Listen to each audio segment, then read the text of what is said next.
represented by Professor Panti, the Chief Medical Director of Usmanu Danfodio University, distinguished colleagues, ladies and gentlemen. I'm going to talk on ethics in medical practice. Actually, when they told me about this topic and the time frame of 30 minutes, I said it's quite a lengthy discussion that even one day we will not be able to finish talking about ethics in medical practice. However, I have summarized it for the benefit of us in the medical practice, so that the most important thing we need to know, I will talk on them. This is the outline for the presentation. And the word ethics is from the Greek word ethos, which means character, because everybody is made up of certain characters.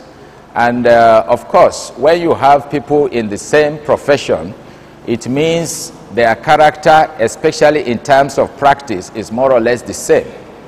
And that is why we have total institutions, what we call total institutions, which is guided. They are guided by rules in the conduct of their day-to-day activity. And the medical profession, the law, the military, they are all part of the system. And some people have gone to describe such institutions like cults.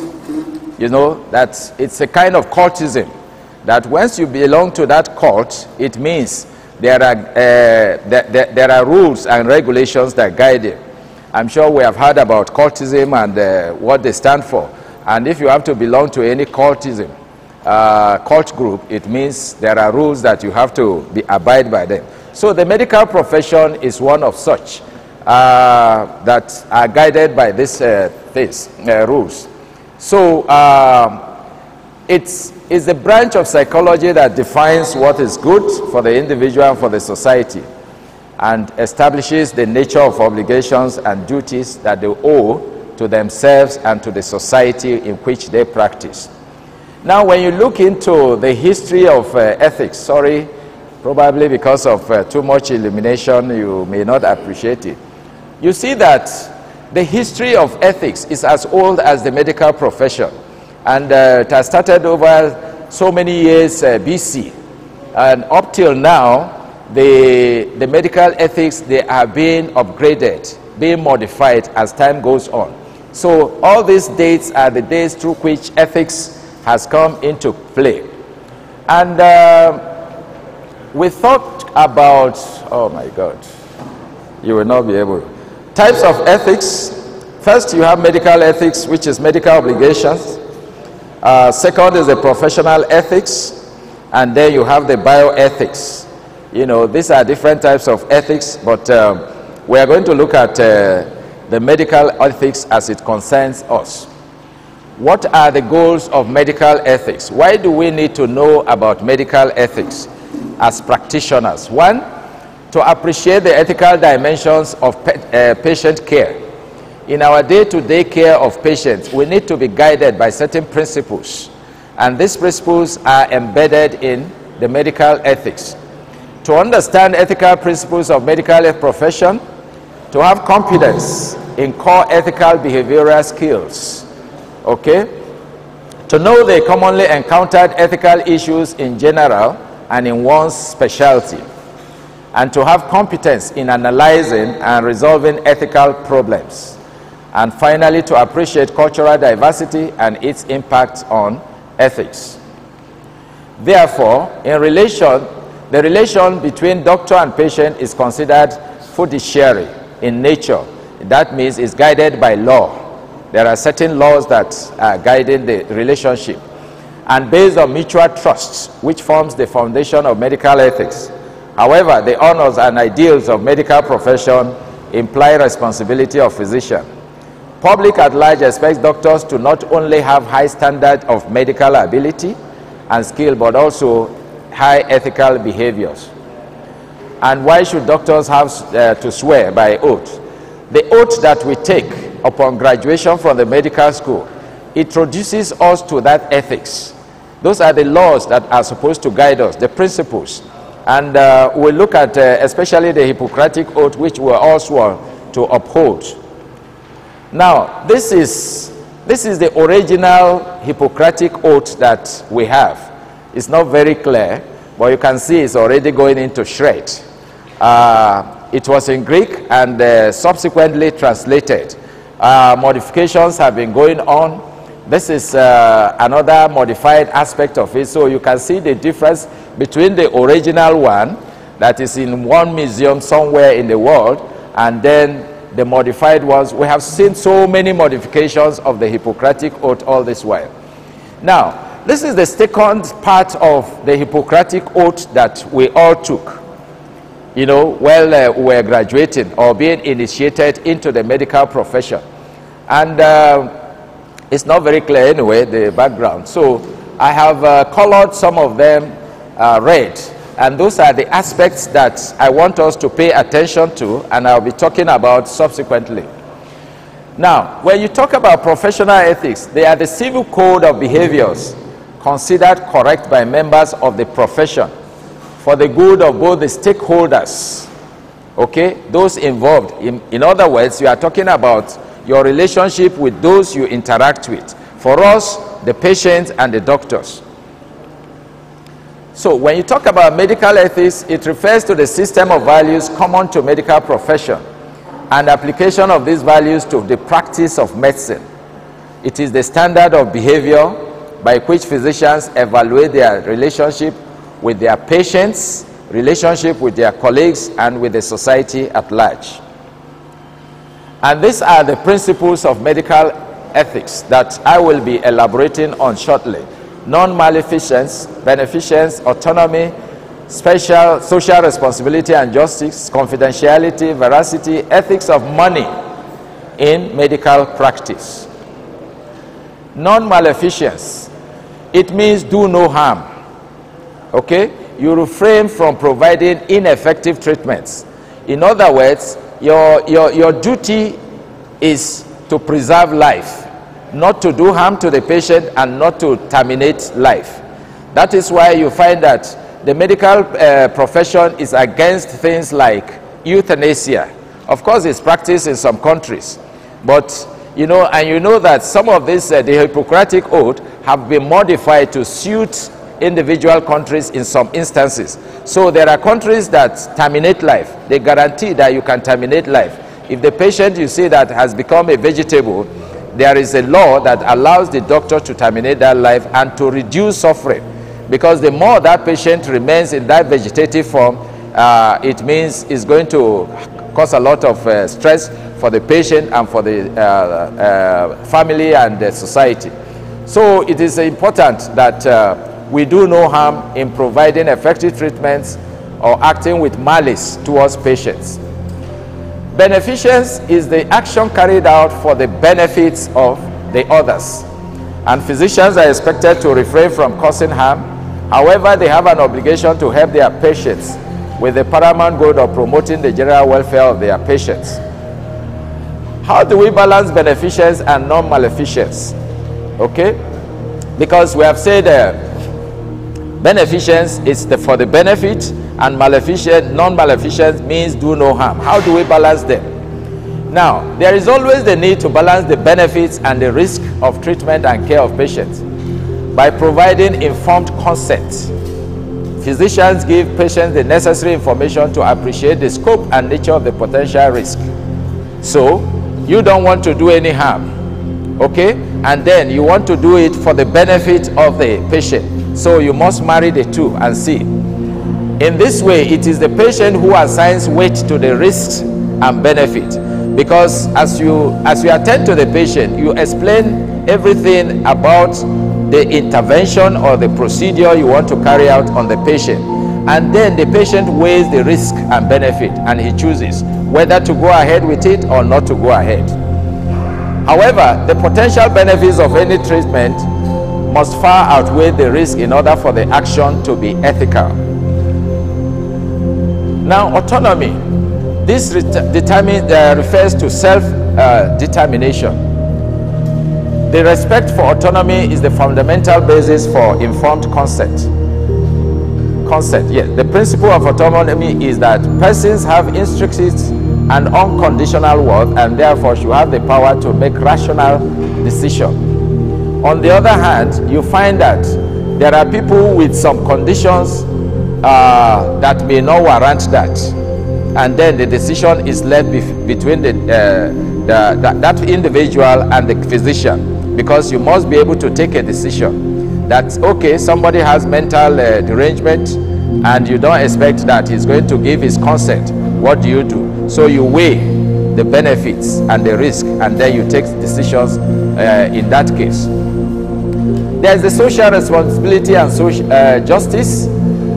The social responsibilities of the medical profession extends beyond the individual to the larger society, including the protection and defense of the rights of others. For example, childhood immunization. Because when your childhood immunization is a preventive aspect of medicine. Now, if you refuse your child to take immunization, that child is going to constitute a risk to other children in the environment. Therefore, where is the social responsibility now? So these are aspects that we have to look at, because when people refuse all these interventions and then eventually they pose a threat to the general population, it becomes an issue. And these are ethical issues that we must be aware of. Equal care and treatment regardless of race, tribe, sex, or religion. You find that the oath that you are going to take, or you have taken at inception, talks that there's not going to be discrimination in the care of patients based on sex, race, religion, culture, or whatever. Okay, so we are expected to have equal, to provide justice in this aspect. Confidentiality. The principle is that the information volunteered to the health worker is strictly private and must be maintained as such. That it's a conversation between you and the patient. And in most cases, yes, you cannot divulge it to anybody. But we find that in these days of telemedicine and the others, because you have a situation like in abroad where patients' information are linked in network, such that if you are in Sokoto here and a patient from Lagos, you have the number that we input into the computer, you'll be able to see all the information concerning his life treatment and everything that he has done. So there are drawbacks to that. But then, whatever transpires between you and the patient is supposed to be confidential.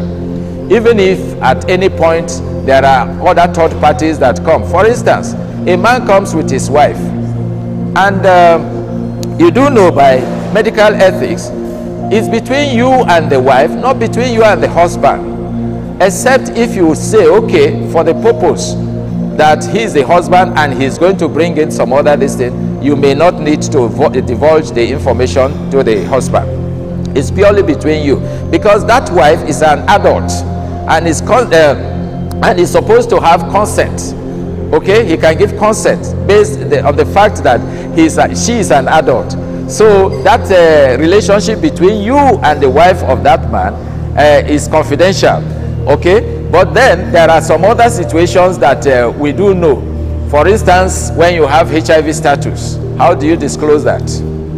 Okay, because there are other situations. Okay, a woman wants to marry. All right, and they come with the proposed husband, and you talk about genetic issues, let's say sickle cell. Okay, and the woman, knowing that the man is AS, she wants to do it and see. She now does the test and is AS, and she said, please don't tell the man. And you know that if you allow them to marry, there are going to be issues. They are going to churn out children that are going to be a burden to the family and to the society. Therefore, what do? Those are exceptions. Okay, that confidentiality must be divulged to the other person, because you do not want the aftermath effect of their union, okay, that will be a burden to the society to manifest. Therefore, you are now allowed to tell the other partner that, look, this lady is AS just like you are. Do you want to go ahead? Of course, there are people that will say, no, we are already gone far in the relationship, therefore we have to continue. Okay, so these are things that we have to look at. The principle of autonomy does not extend to persons who lack the capacity, competence to act autonomously. Example, infants and children, and incompetence due to mental retardation. Okay, so those are the people that confidentiality you must be able to push aside and inform those that you think are necessary. However, individual physicians must exercise discipline in not discussing patient specifics with their family members or in social gatherings. We are bound by this, that this information that you get between you and your patient should not go beyond that aspect. Informed consent. This is a derivative of autonomy. A patient willing acceptance of medical intervention after adequate disclosure from the medical practitioner of the nature of the intervention, the risks, benefits, and alternative treatment options. This is informed consent. Respecting the principle of autonomy obliges the physician to disclose medical information and treatment options that are necessary for the patient to exercise self-determination. Okay? What constitutes informed consent? The person must be competent to understand and decide. All right? In other words, it must be an adult, and you have to explain in detail what you want to do, the interventions, and so on. He must receive full disclosure, and he must comprehend the disclosure, okay, and act voluntarily. In other words, his acceptance of that intervention must be voluntary and consents to the proposed action. Veracity. This refers to telling the truth and nothing but the truth always. That we as doctors, we must not cover the truth. Quite often you find that doctors give wrong medical reports, whereas it is not true. Okay, so veracity is talking about the truth that we must tell at all times. The medical practitioners are held in higher esteem, and their veracity promotes accountability and professionalism. An autonomous patient has not only the right to know, that is disclosure, of his or her diagnosis and prognosis, but also has the option to forego this disclosure.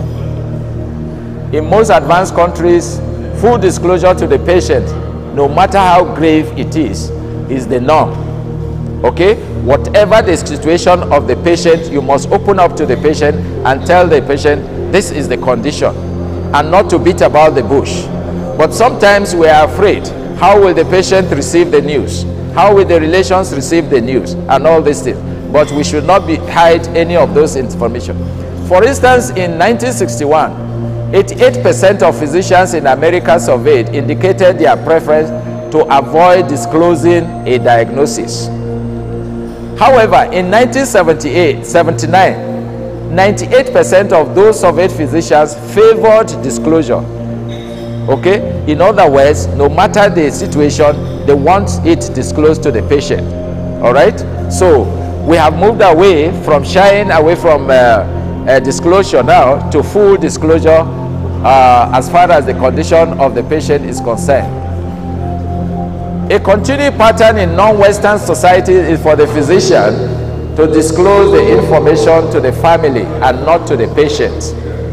Sometimes we are faced with situations that the patient that you are treating, instead of telling the patient the condition in which he is in, you are looking for the relations to disclose, this information. And this is wrong. He should be able to know first, no matter the condition in which he is in. The likely reasons for resistance of physicians to convey bad news are concerned that it may cause anxiety and loss of hope on behalf of the patient. But that patient has the right to know first. Okay? Some uncertainty on the outcome and belief that the patient will not be able to understand the information. Justice. This is another principle of medical ethics. Justice is generally interpreted as fair, equitable, and appropriate treatment of persons. Of the several categories of justice, the one that is most important to medical ethics is distributive justice. And this refers to fair, equitable, and appropriate distribution of healthcare resources, determine justified norms that structure the terms of social cooperation. Now, you find that even in the administration of health services, there is quite injustice and skewness of the distribution of resources. Now you look at in Sokoto State, for instance, look at the concentration of the health workforce within Sokoto metropolis to the detriment of the other areas, local governments, and so on. Okay, so there's no justice even in the distribution of these resources. And of course, when you look at distribution of resources in terms of facilities, the primary healthcare facilities where you have majority of the patients, they don't have much of resources allocation. Okay, so there's no justice in that aspect. And therefore, we are looking at justice where there's equitable distribution of resources and the manpower. There are different valid principles of distributive justice, and these are each person on an equal share according to needs, according to effort, and according to contribution, according to merit. So you can use this in this distribution. Now, these are just part of medical ethics. Now, let me quickly talk about this aspect, ethics of money in medicine. I am sure it will interest us, and some of us will not want to hear this. Money, of course, cannot be ignored in medicine, and decisions are always being made about which tests and treatments are most appropriate and cost-effective.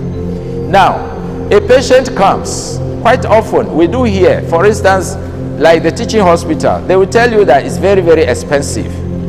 In fact, sometimes people complain that the test of investigations is even more than the intervention itself. Why? Because you find that the line of treatment, a house officer sees a patient and he writes out all the tests. They call them routine investigations. And by the time the senior house officer comes, he will write another one. The registrar will come, write another one before the consultant will ask. So you have arrays of this. And in any case, the question is, all these tests being carried out, are they important for the patient? So we must view it vis-a-vis the costs, all right, and how it is linked to the condition of the patient. But just because money is a realistic consideration in medicine does not mean that we have to blindly accept all the consequences. And right now, our society treats healthcare like any other commodity on the free market. In other words, it is bound to money. That whatever we are going to do in terms of hospital care and so on is money that determines it. Now, striving for riches in the healing profession is rife with financial conflicts of interest, with clouded clinical judgments, and with a compromised professional posture. Examined in this light, medicine and money appear irreconcilable. Those in private, sometimes you find that the turnover of cesarean section sometimes is so high. Why is it so? Because operation will bring more money. Therefore, the judgment to go for cesarean section or not to go for cesarean section is set aside. As soon as the pregnant woman comes, it's operation, whether she is due for operation or not, or whether there are indications for it. So we must be careful about this, because everything now has been monetized and attached to health. As healthcare services have become more commercialized, there are new ethical concerns that have arisen. Okay? Believe it or not, physicians' traditional commitment to patient care and advocacy is subordinate to profitability on behalf of the physician. Now, we have instances where in the profession, you will find that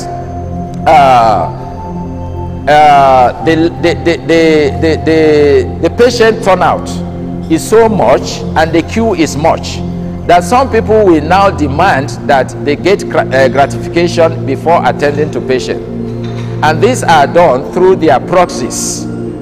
Okay, you go, for instance, to SOPD now, and you have a very long queue. And each time the patient comes, appointment, appointment, appointment, for the next 6 months, he has not done even hemiography. And then somebody now walks to the patient and said, that doctor, he has a practice. You go today, tomorrow he's going to operate on you. These are ethical issues, okay? And we find that quite often in the practice. Right, the 12th century Oath of Milomois offers the hope, may neither avarice nor miserliness engage my mind. These are things that, you know, different oaths, like I told you, that have been developed. And the 15th century Oath of Vaidya, intended for Hindu physicians, offers the admonition, you must put behind you greed. And the 16th century rules of Ohche lay out a comparable line of reasoning within Japanese physicians are counseled against avarice. The above notwithstanding, several notable physician oaths and pledges make no mention of the subject of money. Notable examples include, but are not limited to, the Hippocratic Oath, the Physician's Oath of Declaration of Geneva, and the Oath of Assam. Whether or not the authors of the later three attestations deemed money and medicine to be irreconcilable is unknown. Now, we have unethical practices, kickback arrangements for referrals. Nowadays, where we have medical tourism, there are a lot of doctors hidden everywhere in the world that will tell you that, okay, your case needs international intervention in India or elsewhere. And they have contacts with the Indian hospitals. So they make contacts with them and refer you to those hospitals. And when you pay them the dollars, these doctors get their kickbacks. It happens. Kickback arrangements for medical procedures and interventions, I've talked briefly about that. Arrangement with pharmaceutical or medical suppliers. Some of us, we are used to particular drugs produced by this pharmaceutical company. Therefore, we pledge to them that we'll make sure that our setting buys this particular drug. And when they see the turnover of the drugs so high, then you are compensated for that.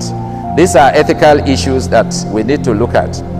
Physician equity arrangements designed to entice physicians to refer patients to a particular hospital, especially physicians in group medical practice or solely owned medical profession. Some of the health facilities that we have around are owned by physicians that work in government. And you find that quite often they refer the patients that come to the government hospital to their practice setting. These are all ethical issues. Because if you go to analyze it, that, okay, everybody opens his own outlet, and all the patients that come to the government hospital will refer. Where is the government going to get the money to pay you your salary? Of course, on the other side, you are making a lot of money. So we must look at this. And of course, clinical audit should have taken place of this. And also the necessary regulatory bodies set up by professional bodies, and even the hospital should be able to look at this. Respect and gratitude to teachers. If you look at one of the statements in the physician oath that we take, it talks about respect and gratitude to teachers. Of all professions, no one has suffered disrespect and indiscipline as the medical profession in recent times, because we are all living witnesses to other professions how the discipline is high. But now, what is happening to our medical profession? If you look at the law profession, they are highly disciplined. The respect is there. Okay? The respect is there. Now, one of the areas in the medical profession today, every elder, teacher, or senior is a chief. Where did we get that chieftaincy title from? They look at Professor Maje, instead of calling him professor, they say chief. They look at somebody, my chief. They look at this, my chief. And we allow all these things to go on. How did it begin? And why do we condone this? The discipline is when you see somebody, even if you see somebody, a professor, and you say, good morning, prof. Prof is a title. Okay, the person that is not a professor, how do you address him? If you are a consultant and somebody sees you, is he going to say good morning consultant or good morning doctor? So the discipline is there. We all know it. Everybody, good morning sir, good morning sir. Going up to contest with you. These are all signs of indiscipline. And where are we as doctors? Where are we? Why would we allow that? Okay, look at the disgrace that would have come upon the senior, the teacher, if he has been defeated by the students. You see? So we must guide against this, and we must entrench that discipline. That yes, when you see that your senior is contesting, please allow the senior, except some other factors that will come in. Otherwise, we continue to breed indiscipline. And if it has been done to you, forget it. Next time it's going to be entrenched. It now becomes a culture. Okay? It becomes a culture, and then erodes the discipline that we are supposed to have.